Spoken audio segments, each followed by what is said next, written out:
नमस्कार, प्रणाम।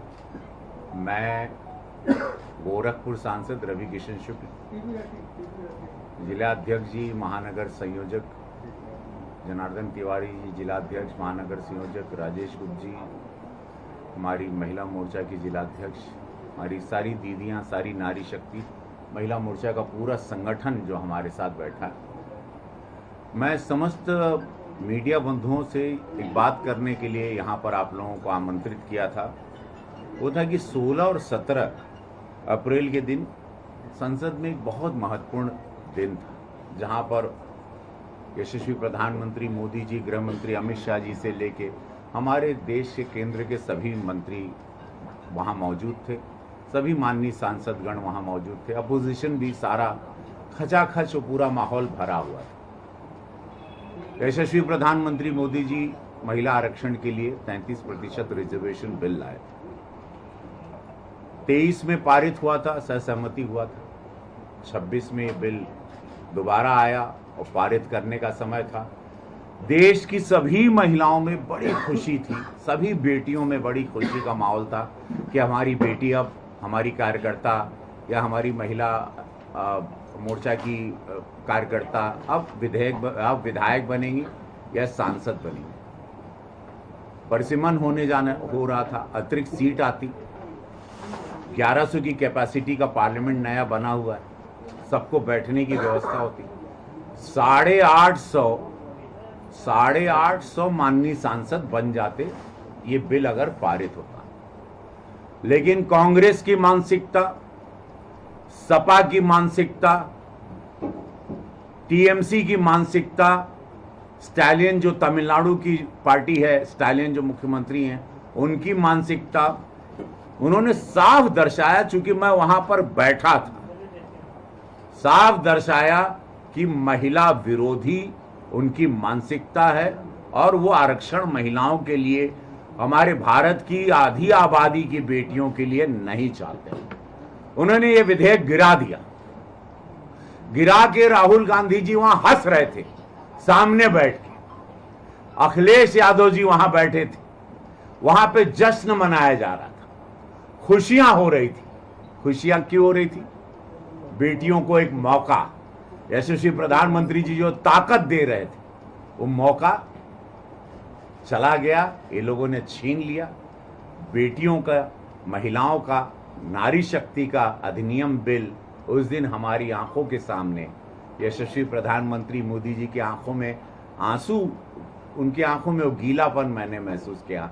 गृह मंत्री अमित शाह जी की आंखों, जहां सारी बातें रखी गई थी कि कैसे ये आधी शक्ति के साथ ये विकसित भारत का जो सपना है 2047 में, हम बगैर इस आधी आबादी महिला जो हमारे जीवन में एक बहुत बड़ा योगदान है, जिनका माँ के रूप में, बहन के रूप में, बेटी के रूप में, पत्नी के रूप में, कार्यकर्ता के रूप में, उसके सपनों को, उनके पर को, उनके पंख को रौंद दिया गया। बड़ा दुखद रहा। लेकिन मैं आप लोगों को दावे के साथ गोरखपुर की समस्त मीडिया, पूर्वांचल की समस्त मीडिया और भारत में मुझे जहां और विश्व में जहां इस वक्त आप लोगों के माध्यम से सुन रहे हैं, देश की आधी आबादी की महिला, मैं दावे के साथ कहता हूं कि ये इन पार्टियों को, कांग्रेस, सपा, टीएमसी, स्टालिन की पार्टी, जिन लोगों ने भी विपक्ष में विरोध किया है, ओवैसी की पार्टी, सभी लोगों को माफ नहीं करेगी। मैं ये दावे के साथ कहता हूं। क्या मिला इनको, हमको समझ में नहीं आता। क्या इनसे छीना जा रहा था, उनका भय मैं नहीं जानता। उनके परिवार में कोई महिला आगे आ जाएगी, उनकी, बिकॉज ये सारे लोगों के मैंने नाम दिए, ये सब परिवारवाद पार्टी है। इनका इतिहास उठा के आप देख लीजिए, ये परिवारों पे चलते हैं। इन्होंने परिवारवाद किया है, ये लोगों ने जाति को बांटा है, ये लोगों ने देश को बांटा है, ये लोगों ने समुदाय को बांटा है, तब इनकी राजनीति जिंदा रही है। और ये लोगों ने मलाई खाई है, ये लोगों ने पैसे लूटे, ये लोगों ने देश लूटा है। और ऐसे लोगों ने विरोध किया यशस्वी प्रधानमंत्री जी के वो सबसे बड़े सपने का, वो सबसे बड़ा सपना विकसित भारत का। यह आता 2029 में परिसीमन होता, अब 33 में तो आना ही है, इसको रोकेगा कोई नहीं। हम लोग बल संख्या से फिर आएंगे, यह सपना पूरा होगा, क्योंकि विश्व के सबसे बड़े नेता ने यह सपने का प्रण लिया है, आधी आबादी नारी शक्ति का प्रण लिया है। विपक्षियों ने बता दिया ये भारत विरोधी रहे, भारत का विभाजन इनके द्वारा हुआ था, उसके बाद भी भारत को कैसे टुकड़ों में जलाते गए, बर्बरता करते गए, लूटते गए, खसोटते गए। भारत इन लोगों के लिए, राजनीति इन लोगों के लिए कमाने का एक माध्यम है, परिवार को स्ट्रांग करने का एक माध्यम है, मलाई खाने का माध्यम है, लूटने का माध्यम है, पावर से लेके हर तरीके से। जहां पर यशस्वी प्रधानमंत्री जी के लिए राष्ट्र सर्वोपरि है, देश बढ़ाना है, देश को मजबूत करना है, गरीबों को आगे बढ़ाना है। 81 करोड़ जनता को अनाज से लेके किसान के खाते में पैसा, बेटियों की शादी। आज ही हम लोग 200 जोड़ों की शादी यहां पर हमारे मंडल में 4 जगहों पे सामूहिक विवाह हुआ। ये सोच कभी नहीं थी सपा की। इन लोगों ने अपने एक समुदाय के लिए काम किया, 2 समुदाय के लिए जो इनका वोट का आधार है। भारतीय जनता पार्टी, पूज्य योगी महाराज, डबल इंजन की सरकार, इन्होंने हमेशा विकास किया। मोदी जी के रास्ते चलते हुए, मोदी जी के सपनों को लेके चलते हुए, जो भारत हुआ करता था सोने की चिड़िया, वो सपना आ गया। आज भारत पूरे विश्व में एक ताकत रखता है। आज भारत हर तरीके से ताकतवर है। आर्थिक स्थिति हमारी $5 ट्रिलियन की तरफ बढ़ रही है। $1 ट्रिलियन की तरफ उत्तर प्रदेश बढ़ रहा है। हम किसी तरीके से सेना से लेके, बल से लेके, यंग हिंदुस्तान से लेके, कोविड में हमने अन्य देशों को भी मदद की। आज ताकतवर भारत हो गया, जहां पाकिस्तान से लेके अगल बगल के सारे देश अब हमारे पर आंख उठाने के बाद 100 बार सोचते हैं।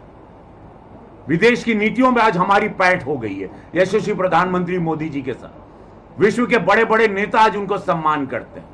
और घर में हम लोग जब अगर एक पार्लियामेंट में, सदन में महिलाओं को लेके, अपनी बेटियों को लेके, अपनी नारी शक्ति को लेके अधिनियम, एक बिल, एक विधेयक लेके आ रहे हैं, उसको ये अपोजिशन मिलके गिरा देता है, ध्वस्त कर देता है, महिलाओं के सपनों को चकनाचूर कर देता है।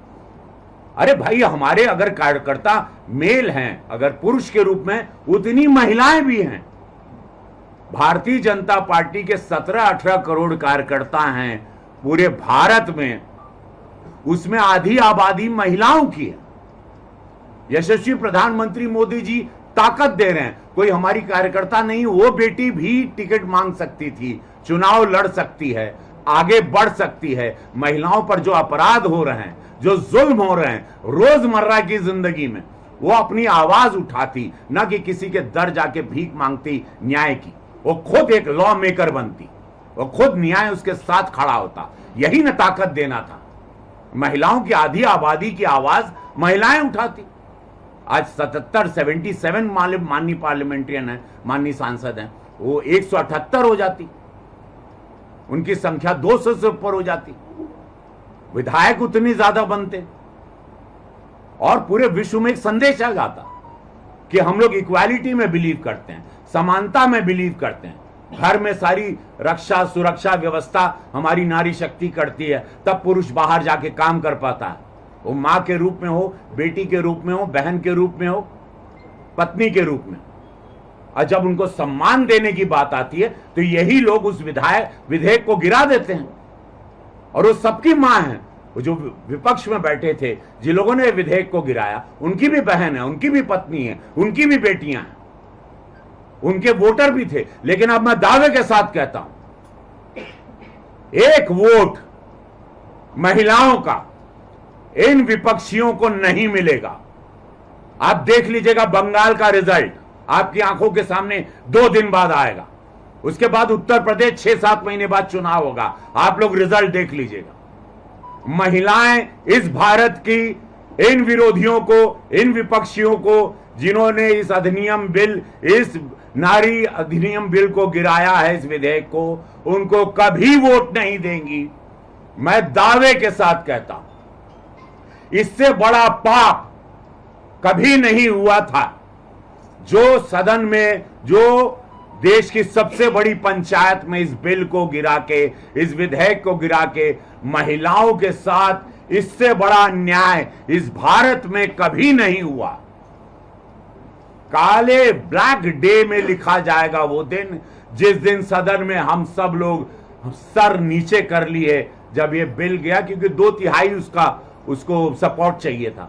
2/3 नहीं था, लेकिन हम वो आंकड़े लेके आएंगे, ये भी दावा मैं करता हूं। ये यशस्वी प्रधानमंत्री मोदी जी का सपना है। वो निस्वार्थ सोच की पार्टी है भारतीय जनता पार्टी। हम लोग के लिए राष्ट्र सर्वोपरि है। इन लोगों के लिए परिवार बढ़ाना, बंगले बढ़ाना, इन लोगों को अपने जीवन को सुख सुविधाओं को बढ़ाने के लिए ये लोग राजनीति करते हैं।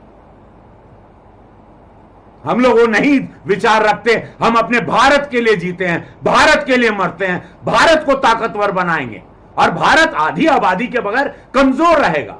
ये दावे के साथ मैं कहता हूं। कैसे आप सपना देख सकते हैं विकसित भारत का आधी आबादी को नकार के? आधी आबादी को खाली आप खाना बनाने, किचन तक, रसोई तक सीमित रखना चाहते हैं? यह कौन सी मानसिकता है? यह इनकी राजनीति क्या है?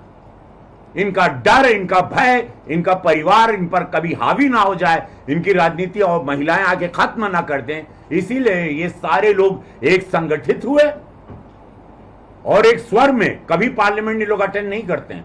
उस दिन पूरा पार्लियामेंट खचाखच भरा था, एक भी सीट खाली नहीं थी, क्योंकि महिलाओं का विरोध करना था। नहीं तो आइए, मैं सदन मानसून में आइए, बताता हूं, इनकी आधी सीटें खाली रहती हैं, कई महीने आते नहीं हैं लोग, हम सब जानते हैं, मेरे आंखों का देखा हुआ है। बड़ा दुखद हुआ और इसीलिए ये मैं प्रेस कॉन्फ्रेंस आज कर रहा हूं गोरखपुर से। यह आवाज उन महिलाओं के लिए, उन बेटियों से। प्रधानमंत्री जी, क्या मैं एक सांसद के रूप में, मैं आपका बनाया हुआ सुपरस्टार, मैं क्षमा चाहता हूं उन सारी बेटियों से, उन सारी महिलाओं से माफी चाहता हूं कि इस बार आप लोगों के सपनों को हम लोग पूरा नहीं कर पाए, क्योंकि पार्लियामेंट में हमारी संख्या कम थी। लेकिन मैं वचन देता हूं, यशस्वी प्रधानमंत्री मोदी जी को मैं जानता हूं, उनके अंडर काम करता हूं, उनके विजन को मैं जानता हूं और उनके निश्चय को जानता हूं। उन्होंने जो दृढ़ निश्चय ले लिया वो पूरा करते हैं। उनकी कथनी करनी में आज तक अंतर नहीं हुआ, तभी तो 2014 से मेरा भारत इतना ताकतवर बना। ऐसे नहीं बनता। मैं वादा करता हूं ये बिल पारित होगा, 33% आरक्षण हमारी बेटियों को मिलेगा इस भारत में। बेटियां विधायक बनेंगी, महिलाएं अपनी आवाज उठाएंगी, किसी के दरवाजे भीख नहीं मांगेंगी न्याय के लिए, खुद लॉ मेकर बनेंगी। मैं वचन देता हूं अपने प्रधानमंत्री मोदी जी के कार्यकर्ता के रूप में, और ये होगा, ये निश्चित है। आप लोग बस इन विरोधियों को वोट नहीं करना। ये जो विरोधियों ने आपका बिल गिराया, आपके सपनों को कुचला है, इनके हर चुनाव में इन लोगों को हराना सारी महिला इस भारत की तय कर लें। आप लोग ये प्रण ले लें कि आप लोग के साथ अन्याय हुआ है, आप लोगों को हराना है इनको। ऐसे लोग जो महिला विरोधी हैं, समझ लीजिए जो नारी विरोधी हैं, ये लोग क्या हो सकते हैं और आप लोगों का क्या भला चाहेंगे जीवन में, ये भी आप लोग जानते हैं। मैं इन्हीं शब्दों के साथ समस्त media, electronic, print media, influencer, जितने फोटोग्राफर, स्टिल फोटोग्राफर, अखबार, सबको प्रणाम करता हूं, धन्यवाद देता हूं। मैं अपनी वाणी को विराम देता हूं। भारत माता की जय, हर हर महादेव। अगले लोकसभा चुनाव में ये तो पारित नहीं हुआ, लेकिन आप कितनी टिकट देंगे महिलाओं को? देखिए, यशस्वी प्रधानमंत्री मोदी जी ने अगर सोचा है तो आप निश्चिंत रहें। ज्यादा से ज्यादा टिकटें जो भी काबिल महिला होगी, डेफिनेटली भारतीय जनता पार्टी उनके लिए सदैव खड़े रहेगी। मेरे मोदी जी, हमारा संगठन कभी दो आंख नहीं करता, क्योंकि कुछ चाहिए नहीं। जिसकी रिपोर्ट कार्ड अच्छा रहेगा, जो भविष्य जिसमें दिख रहा है, जो कर्मठ कार्यकर्ता महिला बेटी है, उसको पार्टी हमेशा मौका देगी। आप निश्चिंत रहें। अरे मोदी जी ने ये बेड़ा उठाया और वो होगा। इस आंकड़े का पालन किया जाएगा क्या? जो आरक्षण के लिए जो आप लोग उठाए थे, इसका पालन करेंगे क्या? इसका पालन होगा। संख्या भी ज्यादा चाहिए, 140 करोड़ की आबादी है। आपको यह सोचना चाहिए, हमको पार्लियामेंट में, हमको विधानसभा में संख्या बल भी ज्यादा चाहिए, परसिमन भी जरूरी है। अब 50 लाख की आबादी गोरखपुर, जरा गौर करिएगा, 50 लाख की आबादी, और ऐसे कई जिले हैं जो 47 लाख है, कहीं 52 लाख हैं, कहीं 46 लाख है। वहां पर एक माननीय सांसद, अगर वो चाह के भी, मैं गौर करिएगा, एक माननीय सांसद या एक विधायक चाह कर भी हर घर की समस्या हर आदमी से 5 साल में नहीं मिल पाएगा।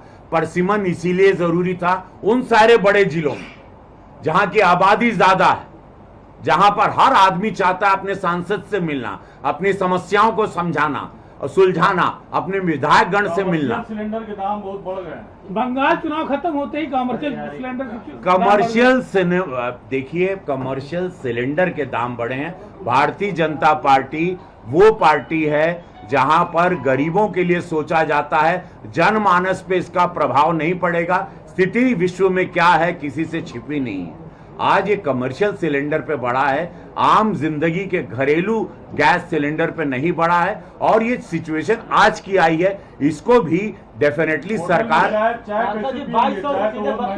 नहीं नहीं नहीं चाय पीता है ना रेस्टोरेंट में, नहीं, लेकिन ऐसा नहीं होगा। आप लोग निश्चिंत रहें। साथ ही घरेलू की बात कर रहे हैं आप, स्मार्ट मीटर को लेकर महिलाएं देख सकते हैं पूरे प्रदेश में सड़कों पे उतर रही हैं, वही महिलाएं। स्मार्ट मीटर पर पूज्य महाराज जी से भी बात हुई, उस पर पूरा कार्य हो रहा है। क्या कमी गलतियां कहीं कुछ रही होगी, उस पर पूरा कार्य, और जो भी इसमें दोषी पाया जिसने इसको ठीक से नहीं किया उसको भी ठीक किया जाएगा। ये बात मेरी स्वयं महाराज जी से भी हुई। सांसद जी, समोसे का रेट भी बढ़ गया है, क्या वजह? समोसे का रेट भी बढ़ गया। सिलेंडर की वजह से लोग कह रहे हैं सिलेंडर महंगा हुआ। सांसद जी 2200 से 3200 हम समझे, आप तो सोचे थे थोड़ा समझदारी हर से आई हो। बताइए। नहीं नहीं, इतना सोच ले रहे, तनी समझदारी सांसद जी, देखो, कांग्रेस कह रही है कि हम परसीमन के खिलाफ समझदारी वाला करिए, इसको ह्यूमर ना सांसद जी, करें। कांग्रेस कह रही है कि हम परसीमन के खिलाफ है, महिला आरक्षण के खिलाफ नहीं है। जो सीटें हैं उसी में 33% आरक्षण क्यों नहीं दे देती है सरकार? अरे ये सब अभी उल्टा कान पकड़ रहे हैं।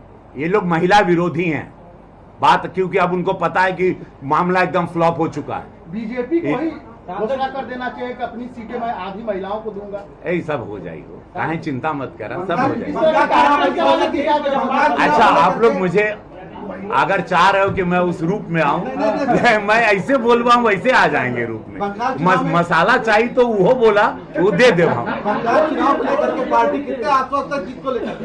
बंगाल में चुनाव है, 2000% हम लोग जीत रहे हैं, जीत रहे हैं। हम वहीं से आ रहे हैं यहाँ। आप भी वहाँ प्रचार प्रसार हाँ, माहौल कैसा है? वहाँ बंगाल अपने अस्मिता, अपने अस्तित्व को, बंगाल अपने सनातन को, अपनी विचारधारा को बचाने के लिए हर बंगाली ने वोट किया, हर बंगाली हिंदू ने वोट किया, हर बंगाली हिंदू ने वोट किया। दीदी ने कहा है मोदी को आज अपने पेट्रोल और डीजल के दाम भी 10 रुपए 12 रुपए बढ़ रहे हैं। देखा मार्केट अपराइट हुई, कुछ माहौल देखल जाई, कहां पर सिचुएशन पूरे वर्ल्ड में कियोस मचा है, उसको धारा करके ये पार्टी से कभी उम्मीद मत करिएगा कि कोई जनता पे बोझ लाद के पार्टी अपने स्वार्थ में, कोई परिवारवाद वाली पार्टी तो है नहीं। देश को चलाने के लिए कुछ उन्होंने ऊपर नीचे किया होगा, लेकिन वो भी सिचुएशन आते उसको शांत कर दिया जाए।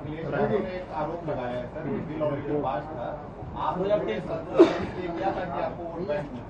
नहीं, बिल पारित, देखिए बिल परसिमन के साथ होता, संख्या चाहिए थी।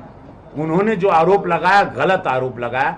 बिल और उन लोगों के एक साथ जब पारित करवाने में थे, क्या उन लोग संगठित होके क्या प्लान किए कि उनको लगा कि पूरा क्रेडिट प्रधानमंत्री मोदी जी को जाएगा। ये क्रेडिट लेने की होड़ थी। वही तो मोदी जी ने कहा कि भैया क्रेडिट भी दे दूंगा, अपने सरकारी खर्चे से अखबार में आप लोग का इश्तिहार भी दे दूंगा, आप लोग ने करवाया, आप ही लोग मालिक हो इस बिल के। लेकिन क्योंकि मोदी जी ने बोला, क्योंकि मोदी जी का नाम आ जाएगा, पार्टी और बड़ी होगी, हर चुनाव फिर इनको 47 तक हरा नहीं पाएंगे। इन सबको भय ये है कि इन लोगों को लगता है कि अब हम लोग 47 तक विपक्ष में ही बैठेंगे, और महादेव चाहेंगे ये लोग विपक्ष में ही बैठेंगे 47 तक, आप लोग देखेगा। सांसद जी, उनका कहना कि 543 पे क्यों नहीं, जब 2023 में पास तो उसी को लागू करना चाहिए था। अरे तो परसिमन होकर तनी उम्मीद धागा वगा ऊपर नीचे करेंगे पड़ाला हो कि परसिमन संख्या चाहत रहे हम लोग को संख्या भी तो चाहिए ना यार। एक उनके हिसाब से कैलकुलेशन, उनको खाली प्रॉब्लम यही है, समझो यार, उनको प्रॉब्लम था मोदी जी क्यों लाए, प्रॉब्लम और कोई नहीं है, भाजपा क्यों लाई है। महिलाएं तो फिर आजीवन भाजपा को वोट करेंगी।